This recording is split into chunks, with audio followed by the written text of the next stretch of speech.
একটা বিষয় নিয়ে আপনাদের সাথে একটু আলোচনা করতে চাই। সেটা হলো, আমরা যে আমাদের পোশাকগুলি পরি এবং আমাদের নারীদের জন্য যে পোশাকের ঘোষণা আছে, এটা আমরা কতটুকু মানব।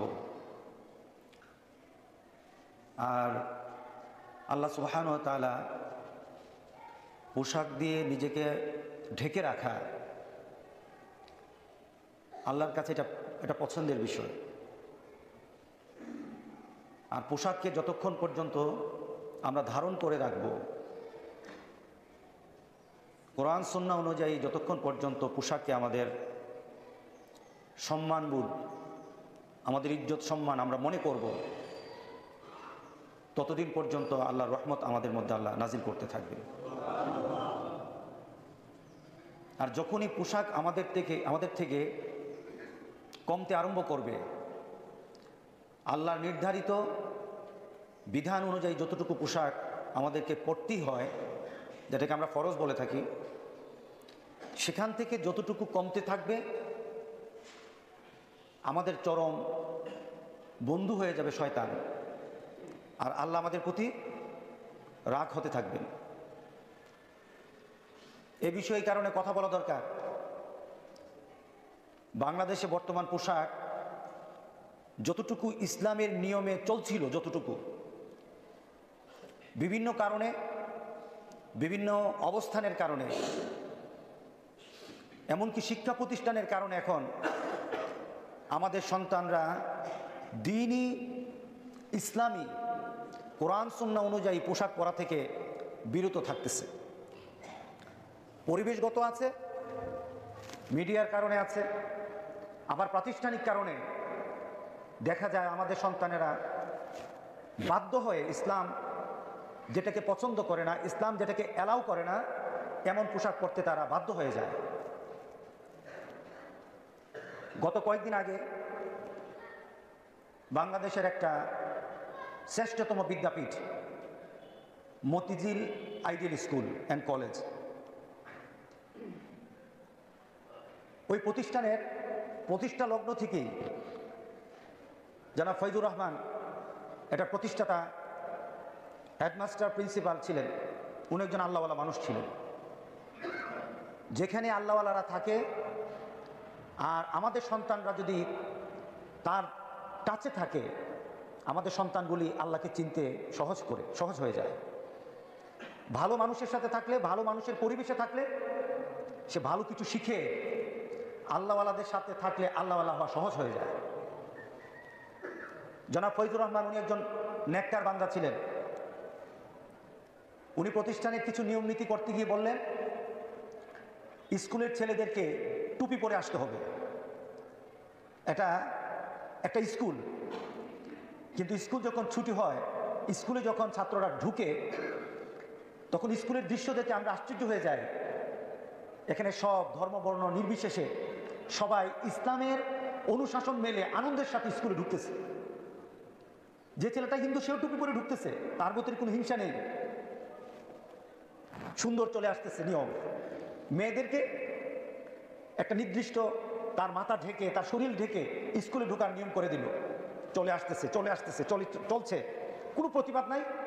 গার্জিয়ান যারা আছে তারাও তো এই বিষয়ে কথা বলে না, কারণ প্রত্যেকটি গার্জিয়ান, আমার মনে হয় না প্রত্যেকটি গার্জিয়ানের মধ্যে এমন কেউ চায় না যে তার সন্তানটা ভালো পোশাক পরে রাস্তাঘাটে চলাফেরা করুক। কি বলেন? আপনার মেয়ে, আপনার ছেলে একটা খারাপ পোশাক পরে রাস্তায় হাঁটাহাঁটি করবে, যদি আপনি বাবা হন, মা হন, আপনি চেতে পারেন না, আপনার ইচ্ছা এটা হবে না। আপনার মেয়ে এমন একটা পোশাক পরুক যে পোশাকটা দেখলে সমাজের মানুষই খারাপ বলবে, সমাজের মানুষই তার দিকে নুলুপ দৃষ্টি দিবে। এমন পোশাক, আমার মনে কোনো বাপ যদি বাপ হয়, মা যদি মা হয়, সব বাপ কিন্তু বাপ না, সব মা কিন্তু মা না। যদি বাপ হয় তাহলে কিন্তু এই পোশাক পছন্দ করবে না। পোশাকটা ছিল খুব সুন্দর, চলছিল, সবাই এটা মেনে নিয়েছে। কিন্তু হঠাৎ এই বছর একটা ঘোষণা দিল, কি ছেলেরা টুপি পরতে পারবে না। মেয়েরা যে সিস্টেমে এই স্কুলে আসছিল, যে পোশাক পরে, এই পোশাকটা আর পড়তে পারবে না, আটো সাটো পড়তে হবে, টাইট জামা পড়তে হবে।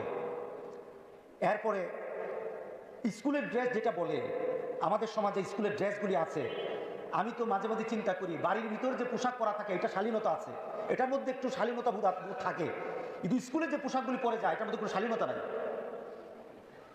টাইট ফিট একটা জামা পরে রাস্তায় আমাদের মেয়েগুলিকে ছেড়ে দিই আমরা। আপনি কি কোনোদিন একটা মানুষের দৃষ্টিতে, মানবতার দৃষ্টিতে একটা ভালো মানুষের চরিত্র নিয়ে আপনি আপনার মেয়ের দিকে তাকিয়ে দেখেছেন? স্কুলে যখন যায় তার পোশাকটা ভালো জিনিস, ভালো পোশাক নয়। আমরা সমাজের মধ্যে বলে থাকি, রাষ্ট্রীয়ভাবে আইন করেছি ইভ টিজিং করা যাবে না। আপনি মেয়েটাকে ইভ বানায় নিলেন, ইভ মানে কি? শয়তান। আপনি মেয়েটার গায়ে শয়তানের পোশাক পরায় দিয়ে রাস্তায় বের করে দিলেন, তখন যদি শয়তান শয়তানি করে এটা ইভ টিজিং হয়ে যায়। আপনি যতক্ষণ পর্যন্ত আপনার সন্তানকে শালীন না করবেন ততক্ষণ পর্যন্ত আপনার সন্তান কিন্তু শয়তানের দৃষ্টি থেকে বাঁচার কোনো সুযোগ নেই। ঘোষণা দিল পড়া যাবে না। এবার স্কুলের যারা গার্জিয়ান, ছাত্রছাত্রীরা পর্যন্ত বললো আমরা এতদিন পর্যন্ত এটা পড়ে আসছি, আমরা ছাড়বো না।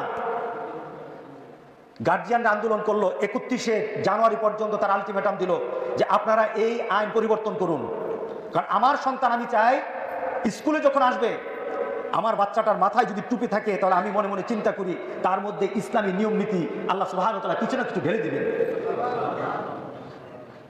আমার মেয়েটা যখন একটু শালীন পোশাকে স্কুলে আসে তাহলে আমি নিশ্চিন্তে বাড়িতে থাকতে পারি, শয়তানের লুলুপ দৃষ্টি পড়বে না, সমাজের শয়তান ছেলেগুলি আমার মেয়ের দিকে বেশি তাকাবে না। যখন আমার মেয়েটা একটা সুন্দর ড্রেস পরে শালীনতার সাথে স্কুলে যাবে, আমার মেয়েকে হেফাজত করবে আমার আল্লাহ। আমরা এই চিন্তা করতে পারি। প্রতিবাদ করলো। এবার আসুন, আমাদের যদি না করি তাহলে আমাদের জন্য কি হবে, আমাদের কতটুকু করা দরকার এই বিষয়ে আমাদের সচেতন হওয়া দরকার। প্রত্যেকটি স্কুলে আমাদের ছেলে মেয়েরা পড়াশোনা করছে, আমাদের ছেলে মেয়েগুলি যেন তাদের শালীন পোশাক নিয়ে স্কুলে যেতে পারে। আমি মনে করি প্রত্যেকটি মা বাবার এই ব্যাপারে প্রতিষ্ঠানের সাথে, প্রতিষ্ঠানের কর্তৃপক্ষের সাথে আমাদের কথা বলা দরকার। কারণ প্রতিষ্ঠান যারা চালান হয়তো তাদের একটা নিয়ম নীতি ওনাদের ইচ্ছা মতো দিয়ে দেন, কিন্তু যাদের উপর দেন তারা কিন্তু আমার সন্তান।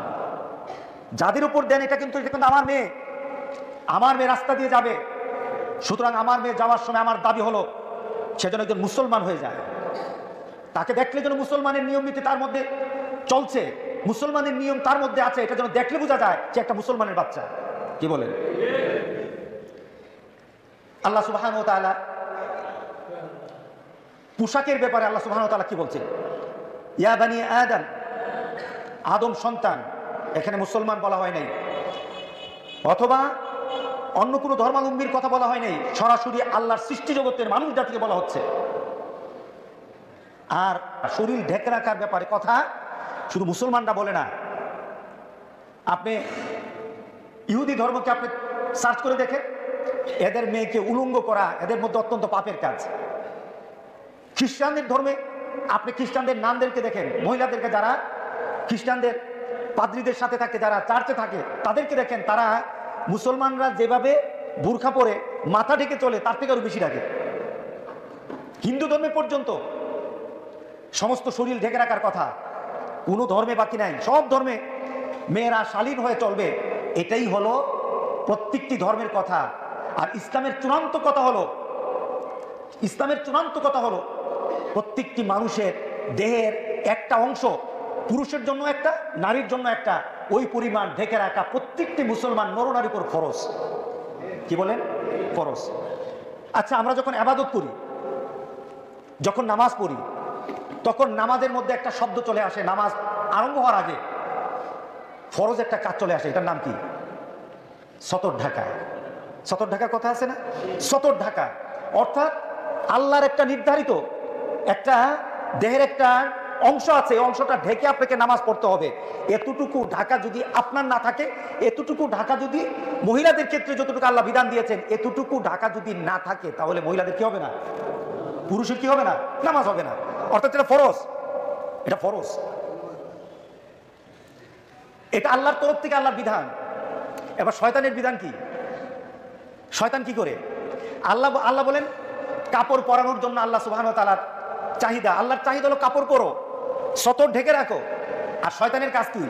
কাপড় খুলো। শয়তানের কাজ কি? কাপড় খুলো।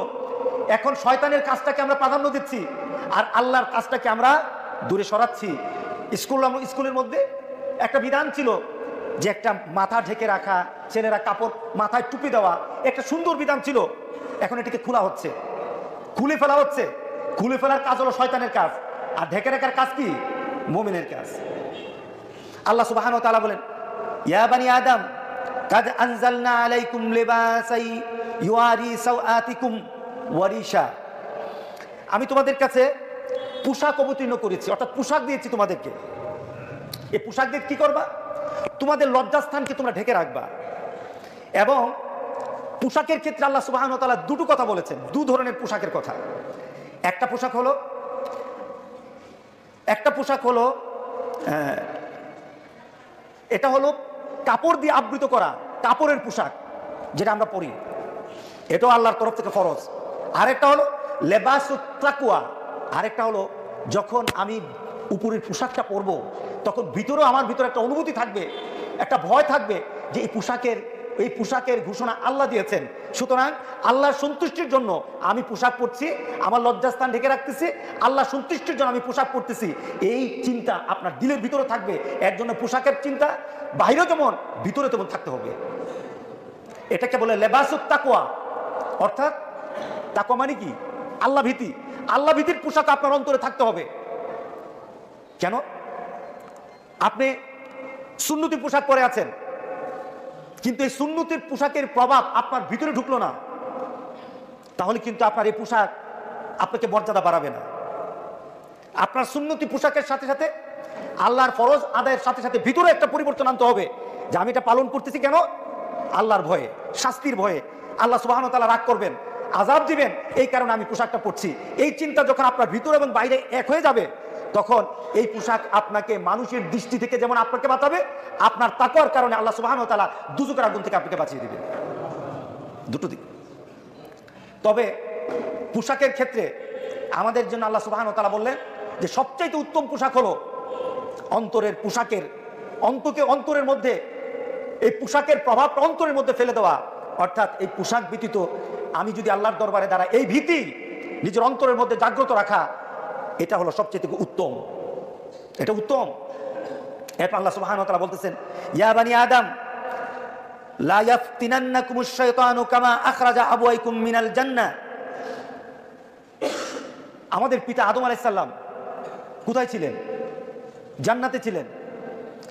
শয়তান আদম আলাইহিস সালামকে একটু মিসগাইড করে নিলেন, ওনাকে একটু ভুল বুঝালেন, ওনাকে বিভ্রান্ত করলেন, ওনাকে জান্নাত থেকে বের করে দিলেন। জান্নাত থেকে বের হওয়ার সাথে সাথে ওনার গায়ে কিন্তু পোশাক ছিল, জান্নাতের পোশাক ছিল। এরপরে জান্নাত থেকে বের হওয়ার সাথে সাথে ইয়ানজিউ আনহুমা লিবাসাহুমা, এরপরে আদম আলাইহিস সালামকে আল্লাহ সুবহানাহু ওয়া তাআলা জান্নাত থেকে বের করে দিলেন। শয়তান শুধু জান্নাত থেকে আদম আলাইহিস সালামকে বের করে ক্ষান্ত হয় নাই, আদম আলাইহিস সালামের পোশাক তো খুলে ফেললো। আদম আলাইহিস সালাম কি করলো? এটা কোরআনের আয়াত। তার পোশাকও খুলে ফেললো। অর্থাৎ শয়তানের কাজ হলো পোশাক খোলা, আর জান্নাতীদের কাজ হলো পোশাক পরা। বুঝতে হবে, আপনার সমাজে যদি, আপনার পরিবারে যদি আপনার মেয়ের জন্য আপনি এমন পোশাক কিনে দেন যেই পোশাকটা কোরআন সুন্নাহ অনুযায়ী আপনার মেয়ের জন্য মানায় না, মুসলমান হিসেবে মানায় না, তাহলে কিন্তু আপনি শয়তানের কাতারে পড়ে যাবেন। কারণ শয়তানের কাজ কি? শয়তানের কাজ কি? পোশাক খুলে দেওয়া। আপনার মেয়ে হোক, আপনার মেয়েকে ফরজ শিক্ষা, আপনার মেয়েকে দিন শিক্ষার ব্যাপারে আপনার দায়িত্ব। আপনি যদি আপনার মেয়ের গায়ে থেকে পোশাক খুলে নেন, তাহলে কিন্তু আপনি শয়তানের কাতারে চলে যাবেন। তাহলে বুঝতে হবে টুপি পরা কি সুন্নত। আপনার ছেলে সুন্নত আদায় করতেছে, দেখেন আপনার ছেলে সবসময় মাথার মধ্যে টুপি পরে চলে, তার মধ্যে একটা শখ জেগেছে আমি টুপি পরে চলবো। এটা ভালো না খারাপ? আপনি হঠাৎ চিন্তা করলেন, বাবুরে এই বয়সে টুপি ধরলে মানুষ তো তোরে স্মার্ট বলবে না, মানুষ তো তোকে আধুনিক বলবে না, তোকে অনেক কাজ করতে হবে, ভবিষ্যতে তোর জন্য আমার অনেক পরিকল্পনা আছে, সুতরাং এই টুপিটা খুলে ফেল, টুপিটা ভালো লাগে না। যখনই আপনি কথা বলবেন তখনই আপনি শয়তানের কাতারে চলে যাবেন। কি বলেন? আপনার মেয়ে হেজাব পরে, আপনার মেয়ে পর্দা করছে, আপনার মেয়ে সুন্দর একটা দিনই পোশাক পরে চলাফেরা করে, হঠাৎ আপনার থেকে ঘোষণা আসলো, এত আগে বোরখা ধরিস না, বিয়া দেবো কেমনে? এত আগে বোরখা ধরলে তোর আবার তোরে পছন্দ করবে না। এমন একটা চিন্তা নিয়ে আপনি বললেন না বোরখা ছেড়ে দাও, হেজাব পরো না, মাথা ঢেকে চলো না, মুখ ঢেকে চলো না। এই ধরনের কথা যখনই কোনো মা বাবা কোনো সন্তানের জন্য বলবে, তখনই বুঝতে হবে ওই যে আল্লাহ সুবহানাহু ওয়া তাআলা বলেছেন শয়তানের কাজ হলো আদমকে যেমন শয়তান কাপড়হীন করেছে, ওই মা বাবাগুলি তখন শয়তানের কাতারে চলে যাবে। কি বলেন? এটা যদি কোনো ব্যক্তি হয়, ব্যক্তি শিক্ষা প্রতিষ্ঠানের প্রধান হয়, শিক্ষা প্রতিষ্ঠানের প্রধান, যদি শিক্ষা প্রতিষ্ঠানের কোনো কমিটির লোক হয় তাহলে শিক্ষা প্রতিষ্ঠানের কমিটির লোক, এটার ব্যাপারে কেউ যদি কথা বলে, আমার আল্লাহর বিধান অনুযায়ী শয়তানের কাজ হলো কাপড়কে কমিয়ে দেওয়া, আর আল্লাহর বিধান হলো কাপড়কে, শরীরকে ঢেকে রাখার জন্য পর্যাপ্ত কাপড় পরা। সুবহানাল্লাহ, সুবহানাল্লাহ। এখন শয়তান তো তার আদম আলাইহিস সালাম কাপড় খুলে ফেললেন। আদম এখন ইয়ে হয়ে গেল, শয়তানের কাজ ছিল কি বের করা, কাপড় খুলে দেওয়া।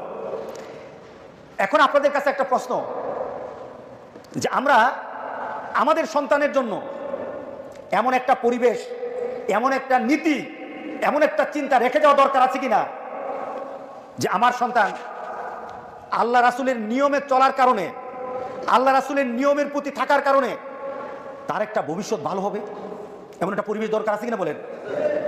বর্তমানে কি আপনি রাস্তার দিকে তাকিয়ে দেখেন, সমাজের দিকে তাকিয়ে দেখেন, আজকে গ্রামগঞ্জে পর্যন্ত মেয়েরা প্যান্ট শার্ট পরে চলাফেরা করে।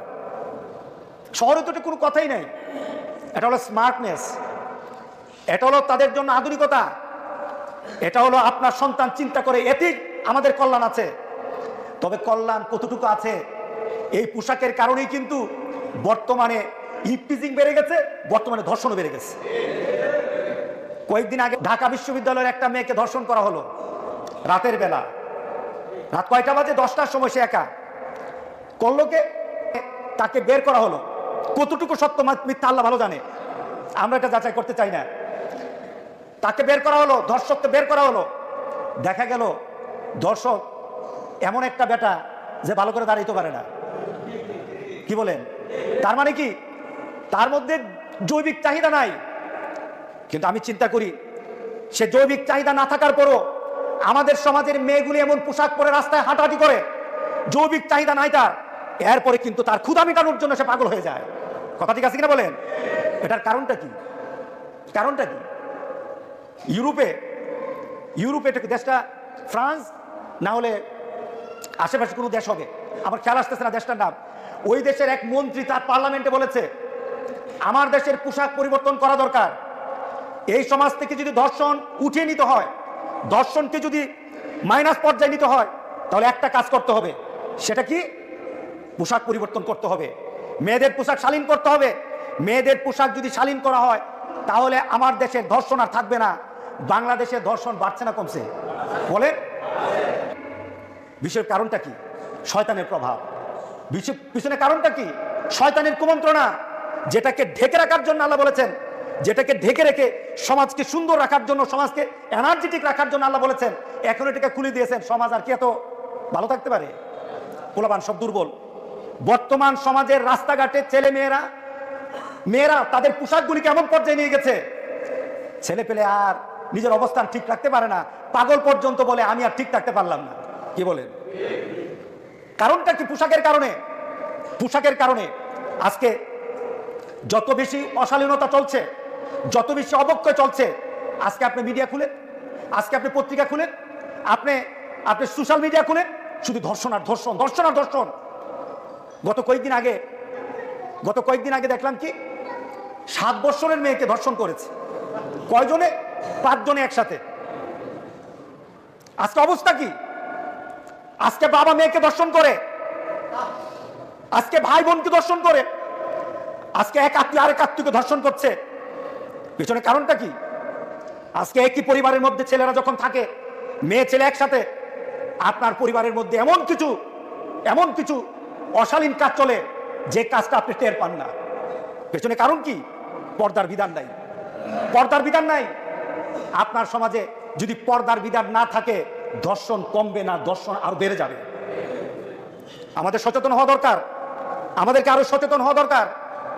আমরা গোটা বাংলাদেশ থেকে, আমরা এত সুন্দর একটা স্কুলের জন্য গোটা বাংলাদেশ থেকে আমরা দাবি করি আমাদের মেয়েগুলিকে, আমাদের কলিজার টুকরাগুলিকে ইসলামের অনুশাসন পালন করে স্কুলে যাওয়ার জন্য একটা সুযোগ যেটা ছিল, ওই সুযোগ যেন মতিঝিল আইডিয়াল স্কুল নয়, গোটা বাংলাদেশের সকল স্কুলের মধ্যে যেন করা হয়।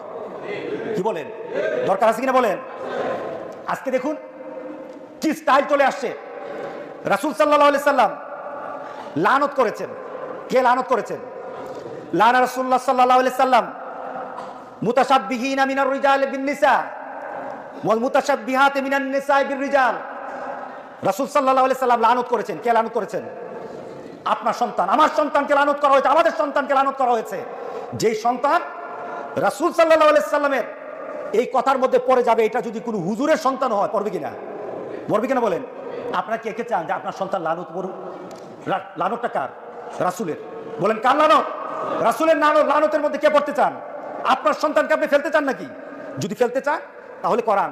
রাসূল বলেছেন কোনো মেয়ে যদি, কোনো ছেলে যদি মেয়েদের পোশাক পরে, কোনো ছেলে যদি মেয়েদের স্টাইলে চলে, কোনো মেয়ে যদি ছেলেদের স্টাইলে চলে, রাসূল সাল্লাল্লাহু আলাইহি সাল্লাম তার জন্য লানত করেছেন। লানত মানে কি? সে মৃত্যু, কবর, হাসর, প্রত্যেকটি জায়গার মধ্যে সে আল্লাহর রহমত পাবে না, আর আল্লাহর রহমত ব্যতীত জান্নাতে যাওয়া যাবে না। তার মানে কি? আপনার সন্তান লানতে পড়তেছে। বর্তমানে একটা স্টাইল চলে আসছে, ছেলেরা প্যান্ট নিচের দিকে নামায় আর মেয়েরা কাপড় উপরের দিকে উঠায়। নাই বোধহয়? এরা কারা? গিয়ে দেখেন আপনার সন্তান কোনো একটা পোশাক পরতেছে একদিন, আপনার মেয়ে যখন বের হয়, আপনার ছেলে যখন বের হয়, তখন ছেলেরা নিচের দিকে নামায় আর মেয়েরা উপর দিকে উঠায়। রাসূল সাল্লাল্লাহু আলাইহি সাল্লাম যেটা বলেছেন যে পোশাকের ক্ষেত্রে পুরুষের জন্য বলেছেন মান আসফালা মিন কাবাইনে মিনাল এজার, মিনাল এজার। এজার মানে পোশাক। এই পোশাকের একটা নিচের দিকে টাকনুর নিচে কোনো পুরুষ যদি তার কাপড়টা নিচের দিকে নামিয়ে দেয়, রাসূল সাল্লাল্লাহু আলাইহি সাল্লাম বলেছেন ফাফিন্নার, তার ওই স্থানকে আল্লাহ সুবহানাহু ওয়া তাআলা দুজকে দিবেন। আপনার সন্তান লানতে, আপনার সন্তান তার কাপড়কে নিচের দিকে দিয়ে দুজকে যাচ্ছে। আর রাসূল সাল্লাল্লাহু আলাইহি সাল্লাম আবার মেয়েদের জন্য বললেন যে তোমরা তোমাদের পোশাকগুলি ঝুলিয়ে দাও। মেয়েদের পোশাক কি হবে? ঝুলানো। কেমন ঝুলানো? আধাত পর্যন্ত বলা হয়েছে না, এক হাত যদি প্রয়োজনে এক হাত ঝুলাই দাও, মাটির সাথে লাগবে, যেন পাটা কোনো পুরুষ না দেখতে পারে, কোনো বেগানা পুরুষ যেন তোমার মেয়ের পাটা না দেখতে পারে। আর এখন মেয়েরা উপর দিকে উঠায় আর পোলাপান কোন দিকে? নিচের দিকে। এমিয়া, এটা রাসূলকে অপমান করা হচ্ছে, এটা আমার রাসূলের নীতিকে অপমান করা হচ্ছে। আপনি মুসলমান হওয়ার পর আপনার সামনে আপনার সন্তান যদি রাসূলের অপমান করে, আপনার সন্তানের মর্যাদা আপনার কাছে বেশি না রাসূলের মর্যাদা বেশি? বলেন হ্যাঁ? যেই সন্তান রাসূলকে অপমান করবে আর আপনি দেখে দেখে সন্তুষ্ট চিত্তে তাকিয়ে থাকবেন, আল্লাহর কসম খেয়ে বলি রাসূলের লানতে আপনার সন্তানও পড়বে, আপনিও পড়ে যাবেন। প্রতিবাদ করতে দরকার আছে কিনা বলেন? আপনার সন্তান কি পোশাক পরে? স্কুলে টাইট জামা পরে, টাইট কোনো কাপড় পরে। স্কুলের ড্রেসগুলি দেখলে মনে হয় সমাজে আরো যৌন সুরসুরি দেওয়ার জন্য স্কুলের ড্রেসগুলি বানানো হয়েছে। আমাদের পাশে একটা স্কুল, কি স্কুল না এটা? পৌর স্কুল। বেশ অনেকদিন আগে আমি হঠাৎ ওই স্কুলে কোনো একটা অনুষ্ঠানে গেলাম, গিয়ে আমি পোশাকের কথা বললাম যে পোশাকটা পরিবর্তন করা দরকার। বাচ্চাগুলি কার? বাচ্চাগুলি আমাদের এলাকার সন্তান। এখানে অনেকের সন্তান আছে পৌর স্কুলে পড়ে, মেয়েরা পড়ে। তা আমি সেখানে বললাম, তারা হয়তো নিজস্ব কোনো চিন্তাধারা করেছে, কমিটির লোক, হেডমাস্টার সাহেব, ওনারা হয়তো নিজস্ব কোনো চিন্তাধারা করেছে। আমি গত একটা বছর পর্যন্ত দেখি এই স্কুলের মেয়েগুলি বোরকা পরে চলতেছে, মাথায় হেজাব পরে চলতেছে, কিন্তু এর আগে তারা পড়তো না। এতে কি আপনারা খুশি না বেজার? কেন খুশি? মুহাম্মদ সাল্লাল্লাহু আলাইহি সাল্লামের নীতিতে, আল্লাহর নীতিতে আপনার সন্তান চলছে, আপনার সন্তান তার মাথাটা ঢেকে দিয়েছে আল্লাহর কারণে, ঠিক না? আপনি খুশি হওয়া দরকার আছে কিনা বলেন?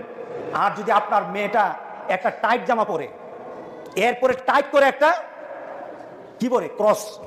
একটা ক্রস দে, সাদা একটা ক্রস দে, এমনি এই ক্রস না, মনে হয় যেন দুদুকের ক্রস।